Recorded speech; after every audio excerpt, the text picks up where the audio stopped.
Es un fenómeno bastante mencionado, está muy instalado en los medios porque tiene consecuencias importantes, consecuencias fuertes, importantes. No solamente vemos sus efectos acá en la Argentina o en Sudamérica, tiene efectos a nivel global, o sea que es un fenómeno bastante extendido. Eh, es interesante entender un poquito, digamos, en forma simplificada, ¿no? Porque es un fenómeno muy complejo. ¿En qué consiste? ¿De qué se trata el fenómeno del niño? Es algo que se produce es un proceso que se produce entre la atmósfera y el océano. Y tiene lugar en el Océano Pacífico. Precisamente, digamos, en el Pacífico ecuatorial, en una zona que es intertropical, entre trópicos, ¿no? O sea, es como que está entre los 20 grados de latitud norte y sur, o sea, a partir del Ecuador. Hay un proceso natural de calentamiento de aguas de una gran magnitud. Hay una masa de agua muy grande en el Pacífico ecuatorial que eleva su temperatura anualmente, pero hay periodos extraordinarios donde esa temperatura se eleva, o sea, se eleva más allá de la media anual. Esto ocurre generalmente a partir de diciembre, del mes de diciembre, se extiende por varios meses.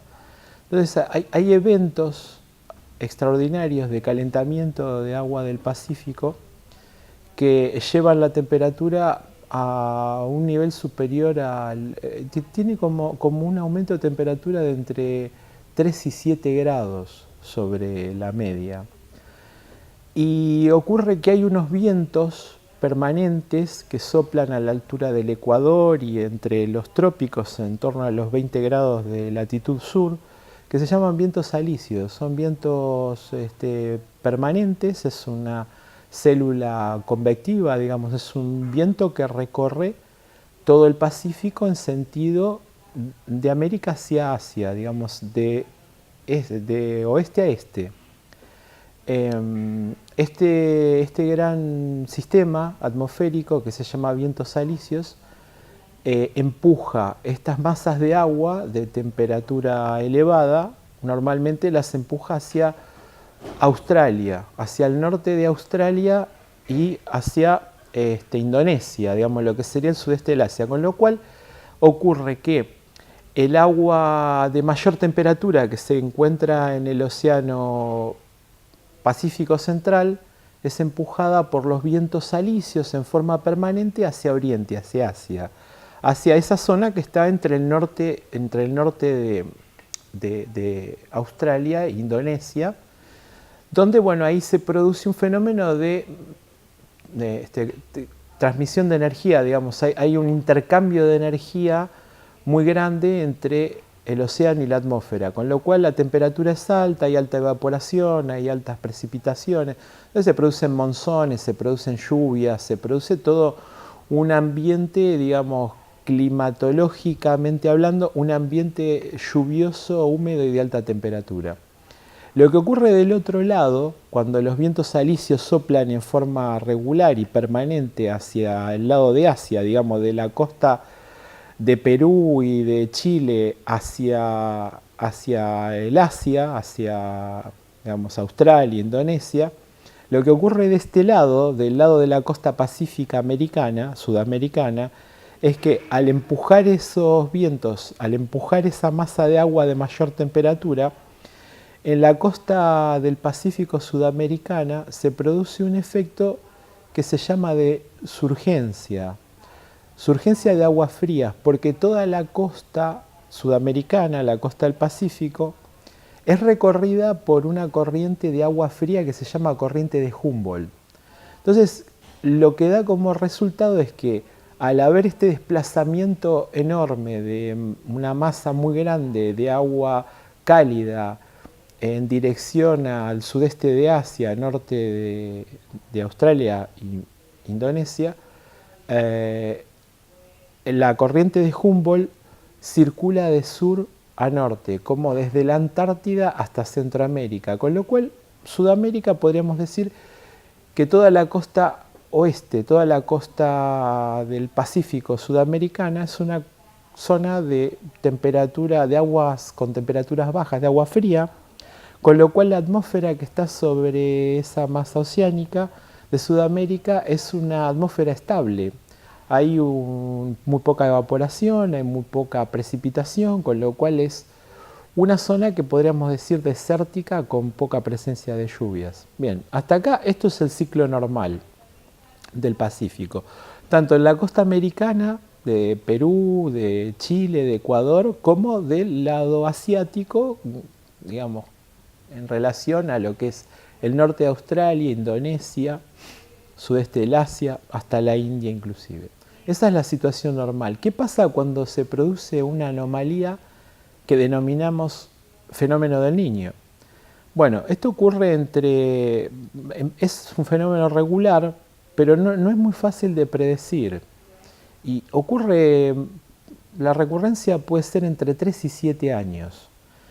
Y básicamente, para simplificar el proceso, lo que ocurre es que los vientos alisios, que soplan en forma permanente de América hacia Asia, digamos, en ese sentido, los vientos alisios se detienen, pierden fuerza, o se detienen o invierten el sentido de circulación.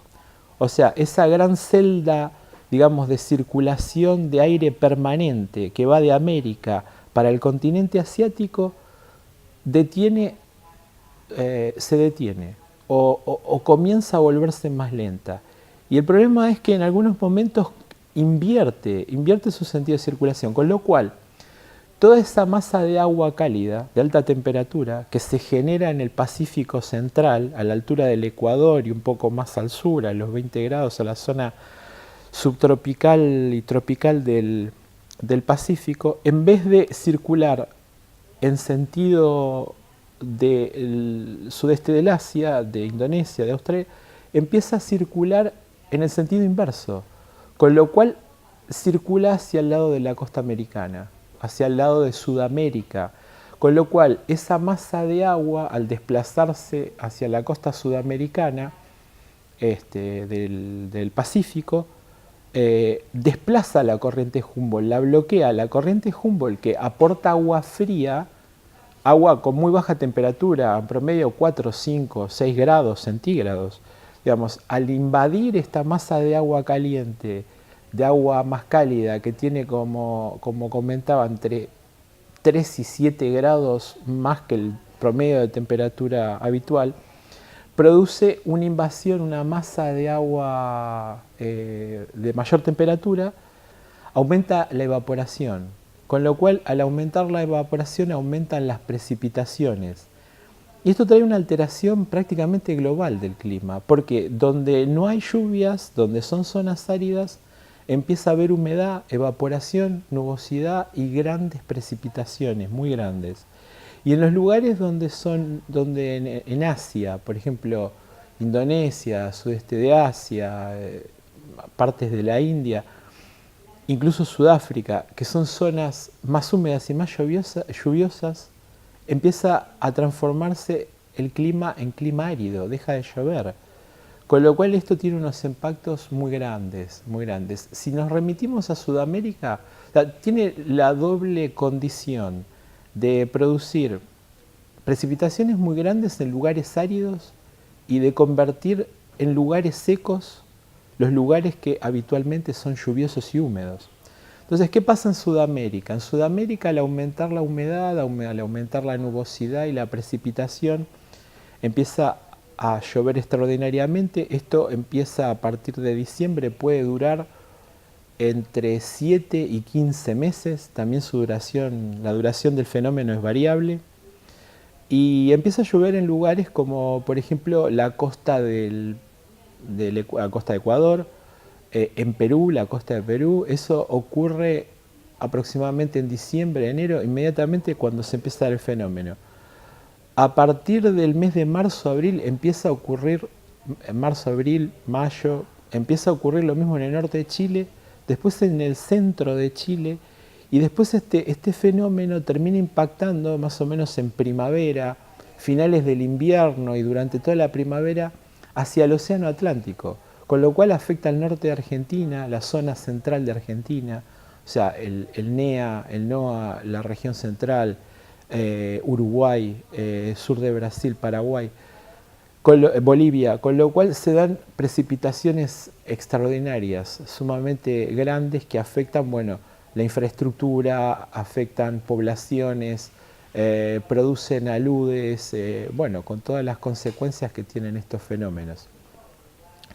Esto termina, en un momento termina porque entre 7 y 15 meses el fenómeno empieza a tomar una dinámica diferente, porque la dinámica es diferente porque los vientos alisios retoman su régimen. Entonces vuelven a soplar nuevamente con la intensidad habitual y regular, en el sentido que lo hacen normalmente, o sea, soplan de la costa americana hacia el continente asiático, con lo cual ahí se restablece nuevamente el ciclo y vuelve a normalizarse. Pero, digamos, en el medio de esto ocurrió que pasaron entre 7 y 15 meses de anomalías climáticas que son muy profundas y muy, digamos, muy perjudiciales, porque traen consecuencias muy graves. Por ejemplo, en el año 98 se registró, de lo que hay registro, ¿no? Desde que hay registros meteorológicos y oceanográficos, el fenómeno del Niño del año 98 fue el más grande que se registre.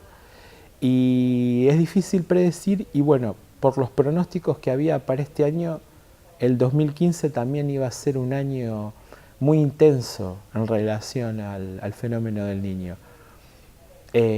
Con lo cual, bueno, su duración no es muy conocida y tampoco la forma de anticiparlo, de pronosticarlo.